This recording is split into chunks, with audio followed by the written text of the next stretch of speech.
दोस्तों नमस्कार, स्वागत है आप सभी का एजुकेशन मंत्रा में। दोस्तों इस वीडियो में हम बात करेंगे बीएड हड़ताल मामले में आयोग करेगा अपील, बीएड ब्रिज कोर्स पर उठ रहे हैं सवाल, सीटेट पर्चा लीक मामले में हुआ भंडाफोड़, यूपी में नई प्राथमिक शिक्षक भर्ती विज्ञापन, रोडवेज परिचालक पुनः भर्ती विज्ञापन, केवीएस पीआरटी एग्जाम डेट। तो चलिए दोस्तों सारी अपडेट्स पर एक साथ डिस्कस करें, लेकिन इसके पहले एक छोटी सी इंफॉर्मेशन। हम बात करेंगे केवीएस पीआरटी 2023 की बेस्ट बुक के बारे में, जो चक्षु पब्लिकेशन की है। दोस्तों इस पुस्तक की खास बात यह है कि यह नवीनतम पाठ्यक्रम पर आधारित है और इसमें टू द पॉइंट फैक्ट्स को दिया गया है, सारे सब्जेक्ट्स को कवर किया गया है, 2000 से अधिक बहुविकल्पीय प्रश्नों को भी दर्शाया गया है। दोस्तों अगर इस पुस्तक की और खास बात बताएं तो इसमें समसामयिकी के बहुत ही ज़्यादा भरपूर फैक्ट्स दिए गए हैं और इसके बाद प्रॉपर जो प्रैक्टिस के लिए क्वेश्चंस हैं वो भी प्रोवाइड किए गए हैं। परीक्षा में संभावित प्रश्नों को यहाँ पर रखा गया है और साथ ही साथ ऐसे आपको हर एक सब्जेक्ट में प्रॉपर फैक्ट्स के साथ साथ प्रॉपर प्रैक्टिस के लिए क्वेश्चन उपलब्ध करवाए गए हैं। ये पुस्तक दोस्तों आपको ऑनलाइन और ऑफलाइन दोनों मोड में अवेलेबल है। ऑनलाइन के लिए लिंक डिस्क्रिप्शन बॉक्स में प्रोवाइड की गई है, ऑफलाइन के लिए किसी भी नज़दीकी बुक स्टॉल पर कॉन्टैक्ट कर सकते हैं। तो देर किस बात की है, चक्षु पब्लिकेशन की बेस्ट बुक के साथ अपनी प्रिपरेशन को बूस्ट करें। दोस्तों देखा जाए तो बीएड बनाम बीटीसी का जो मामला है सुप्रीम कोर्ट में रिजर्व है। इस पर फ्राइडे तक रिटर्न सबमिशन देना है और फ्राइडे के बाद इसका जो मतलब जजमेंट है वो तकरीबन 15 से 20 दिन या 1 महीने बाद जारी होगा। बहुत सारे लोग आपको अफवाह फैला रहे हैं कि जनवरी लास्ट तक ही ये जो निर्णय है आ जाएगा, लेकिन ऐसा बिल्कुल भी संभव नहीं है। दोस्तों सुप्रीम कोर्ट में एक लंबे समीक्षा के बाद, एक लंबी ब्रीफिंग के बाद ही इसका जो निर्णय है वो आ पाएगा और रिटर्न सबमिशन इतने ज़्यादा हो जाएंगे, उनको काउंटर करना, उन पर जो है स्टेटमेंट लिखवाना, चूँकि हर एक जो स्टेटमेंट है रिटर्न का वो जो है ज़्यादातर शामिल किया जाएगा जो ऑर्डर आएगा और सारे पक्षों को एनालाइज करते हुए, सारे पक्षों को लेते हुए ही निर्णय सुनाया जाएगा और उस पर जो है तभी सटीक फैसला आ पाएगा। तो ऐसे में बीएड बनाम बीटीसी का जब मामला रिजर्व है, लेकिन कई सारे स्टेट में बीएड को लेकर लगातार जो प्रश्न चिन्ह हैं वो लगाए जा रहे हैं। कहीं पर इसके फेवर में ऑर्डर आ रहा है तो कहीं पर अगेंस्ट में आ रहा है। तो इसी मामले में दोस्तों देखा जाए तो एक उत्तर प्रदेश का मामला है 69,000 शिक्षक भर्ती में, जिसके ब्रिज कोर्स पर सवाल उठाए जा रहे हैं। यहाँ पर दोस्तों देख सकते हैं डेडलाइन बीती पर शिक्षकों को नहीं दिया अनिवार्य प्रशिक्षण, बाल मन की दशा पढ़े बिना पढ़ा रहे हजारों शिक्षक। ये एक प्रश्न चिन्ह है बीएड पर।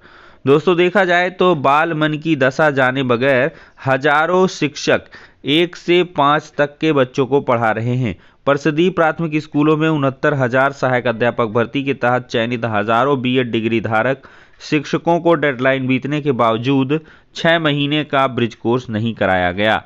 एनसीटीई ने 28 जून 2018 को प्राथमिक स्कूलों की भर्ती में बीएड अर्हता को इस शर्त के साथ मान्य कर लिया कि ऐसे शिक्षकों की नियुक्ति के 2 साल के भीतर 6 महीने का ब्रिज कोर्स अनिवार्य रूप से करना होगा, ताकि बीएड और डीएलएड के प्रशिक्षण में अंतर को दूर करते हुए बीएड डिग्रीधारियों को प्राथमिक कक्षा के बच्चों की क्षमताओं और अपेक्षाओं से अवगत कराया जा सके।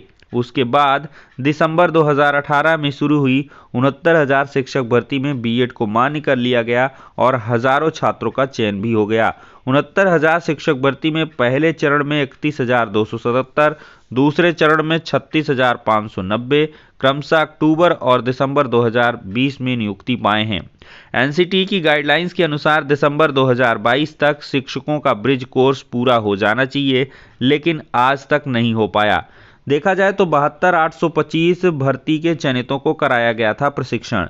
69,000 शिक्षक भर्ती से पहले 2011 में आई 72,825 प्रशिक्षु शिक्षक भर्ती में बीएड डिग्रीधारियों को मौका मिला था। सुप्रीम कोर्ट के आदेश पर हुई उस भर्ती में चयनित बीएड डिग्रीधारियों को 6 महीने का ब्रिज कोर्स करवाया गया था। हाई कोर्ट ने भी देखिए इसके संबंध में आदेश दिया है। 69,000 शिक्षक भर्ती में चयनित बीएड डिग्रीधारी शिक्षकों ने अनिवार्य प्रशिक्षण दिए जाने के लिए स्वयं हाई कोर्ट में याचिका की थी। हाईकोर्ट ने 27 अप्रैल 2022 के अपने आदेश में साफ किया था कि सरकार यदि समय रहते प्रशिक्षण नहीं कराती और कोई विषम स्थिति पैदा होती है तो उसके लिए बीएड डिग्रीधारी शिक्षक जिम्मेदार नहीं होंगे। सचिव बेसिक शिक्षा परिषद प्रताप सिंह बघेल ने बीएड डिग्रीधारी शिक्षकों को 6 महीने का ब्रिज कोर्स कराने संबंधी प्रस्ताव शासन को भेजा था, लेकिन शासन ने अभी तक इस पर कोई निर्णय नहीं लिया।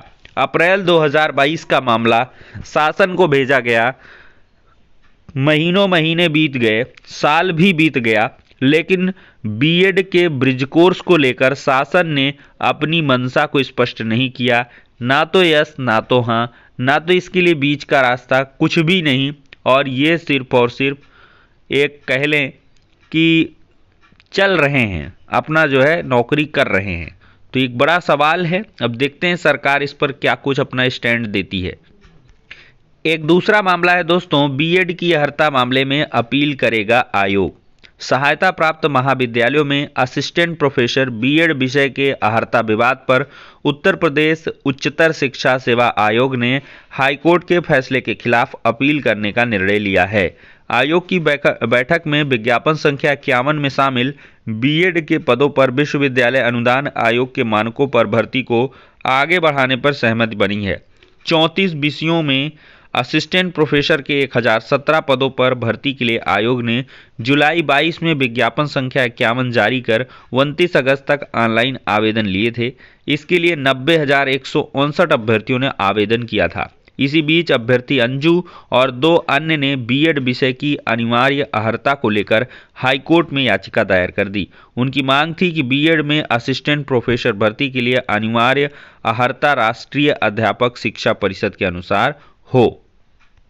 दोस्तों, सीटेट पेपर लीक मामले का भंडाफोड़ हो चुका है और देखा जाए तो आउट कराने वाला कोचिंग संचालक जो है गिरफ्तार हुआ है। मोबाइल से प्रश्न पत्र बरामद हुआ है और इसको जेल भी भेजा गया है। सीटेट का पेपर आउट कराने वाले गिरोह में शामिल लखनऊ के कोचिंग संचालक डॉक्टर अमित सिंह को एसटीएफ ने मंगलवार शाम गिरफ्तार किया है। आरोपी के मोबाइल से सीटेट के प्रश्न पत्र समेत अन्य अहम दस्तावेज बरामद हुए हैं। दोस्तों, यहाँ पर भंडाफोड़ में इन सब ने कबूला है कि 12-13 जनवरी को परीक्षा से 1 घंटा पहले इन्होंने पर्चा को आउट करा लिया था। यहाँ पर भी दिया है 1 घंटे पहले आउट कराया था पर्चा। अमित ने कबूला कि 12 और 13 जनवरी को सीटेट पेपर शुरू होने से पहले 1 घंटा लक्ष्मी नारायण सिंह ने व्हाट्सएप पर उसको पेपर भेज दिया। फिर पर्चे को 3 से 5 लाख रुपए में बेचा गया। 16 जनवरी को वह लखनऊ आया, 13 को पर्चा आउट कराया गया। मेट्रो नेटवर्क में बैठे साल भर, तो ये बहुत सारे सबूत मिल रहे हैं। सिनको से 2 साल भर पकड़े गए हैं। तो जब भाई सीटेट की ऑनलाइन परीक्षा हो रही है और उसमें भी साल भर गिरोह सक्रिय है, 1-1 घंटा पहले पेपर लीक करा दे रहे हैं, तो क्या कुछ होगा, कुछ समझ में नहीं आ रहा। यहाँ भी भंडाफोड़ हुआ है साल भर गिरोह का। सिपाही समेत 7 गिरफ्तार हुए हैं। एक अभ्यर्थी प्रयागराज का है। अभ्यर्थियों से वसूलते थे लाखों, साल भर को देते थे 20-30 हज़ार रुपए। एसएससी की जीडी कांस्टेबल में सेंधमारी का मामला है। एसएससी परीक्षा में सेंधमारी करने वाले गिरोह का एसटीएफ ने राजफाश कर 7 आरोपियों को गिरफ्तार कर जेल भेजा है। इनमें गिरोह का सरगना सिपाही 3 साल भर 3 अभ्यर्थी शामिल हैं। एक अभ्यर्थी प्रयागराज के सोराव क्षेत्र का रहने वाला है। एसएससी जीडी ये भी ऑनलाइन हो रही है, इसमें भी सेंधमारी चल रही है। दोस्तों, रोडवेज परिचालक भर्ती के लिए फिर जारी होगा विज्ञापन। इसी महीने जारी हो सकता है विज्ञापन। उठा था लिंक ना खुलने का मुद्दा। तो कुल मिला के फिर से मौका मिलेगा दोस्तों, और इसी महीने जो इसका नोटिफिकेशन आएगा और जिन्होंने आवेदन नहीं किया कर लेंगे। दोस्तों, देखा जाए तो केवीएस पीआरटी 2023 की जो परीक्षा डेटों पर निर्णय है वो हो चुका है। सारी तैयारियां पूर्ण है, बस इसका जो नोटिस है वो जारी होना शेष है। और दोस्तों, बहुत ही जल्द आपकी जो नोटिस है वो जारी हो जाएगी और परीक्षा की डेट आपकी नज़दीक की है, ये आप दिमाग में बात रखिए। दोस्तों, लगातार जिला बेसिक शिक्षा अधिकारी की तरफ से लेटर जारी हो रहे हैं। रिक्त पदों के आंकड़ों के संबंधित ये 16 जनवरी 23 का लेटर है।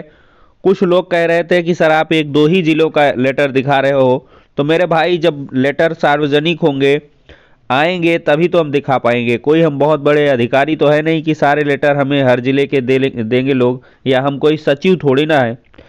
तो इस पर दोस्तों देखा जाए तो बस्ती जिलों में भी काफ़ी ज़्यादा लंबे अच्छे खासे पद दिखाई दे रहे हैं, 2516 पद। तो दोस्तों अगर अब तक के पदों को मिलाया जाए तो 5-6 जिलों में 2 से 2,500 2,000 ऑन एंड एवरेज जो पद हैं वो निकल के आ रहे हैं। तो मतलब अगर देखा जाए तो 1 से 1.5 लाख के बीच जो रिक्त पद हैं, अगर ये 75 जिले के आंकड़े मिल जाए, जोड़े जाएं, तो कम से कम उत्तर प्रदेश में 1 से 1.5 लाख जो प्राथमिक विद्यालयों में सहायक अध्यापक के पद हैं वो खाली मिल सकते हैं। इस रफ्तार से देखा जाए तो 2,500 हजार 3-3 हजार जो पद हैं वो खाली हैं। प्रमोशन होगा तो 60 से 67 हजार पद प्राथमिक विद्यालयों में सहायक अध्यापक के और भी खाली हो जाएंगे। ठीक है, तो ये एक बड़ा मसला है और देखते हैं कि कब नोटिफिकेशन जारी होगा। अभी देखा जाए तो उत्तर प्रदेश में नए शिक्षा सेवा चयन आयोग पर काम चल रहा है। वो जैसे ही अस्तित्व में आता है तो यूपी टेट का एक विज्ञापन जारी होगा और उसके बाद एसटेट का आना बिल्कुल तय माना जा रहा है। दोस्तों कल बहुत ही बेहतरीन पारी खेली है शुभमान गिल ने, 208 रन बनाए हैं 149 बॉल में, और पूरा लक्ष्य देखा जाए तो 349 रन भारत ने बनाए, 350 का टारगेट दिया था। हालांकि ब्रेसवेल ने छक्के छुड़ाए थे और लास्ट में लग रहा था कि ब्रेसवेल इस मैच को सेफली जिता ले जाएंगे, लेकिन शार्दुल ठाकुर ने उनको एलबीडब्ल्यू कर दिया और एक अच्छी जद्दोजहद के बाद न्यूजीलैंड यहां से पराजित हुआ है। लेकिन भारत को सीखने की जरूरत है कि इतने बड़े स्कोर को भी बचा पाना एक टाइम पर मुश्किल लग रहा था। मतलब कि गेंदबाजी क्रम बहुत ही कमजोर है, गेंदबाजों में कोई दम दिखाई नहीं पड़ रही है। तो फिलहाल के लिए दोस्तों इस वीडियो में इतना ही, नेक्स्ट में मिलते हैं।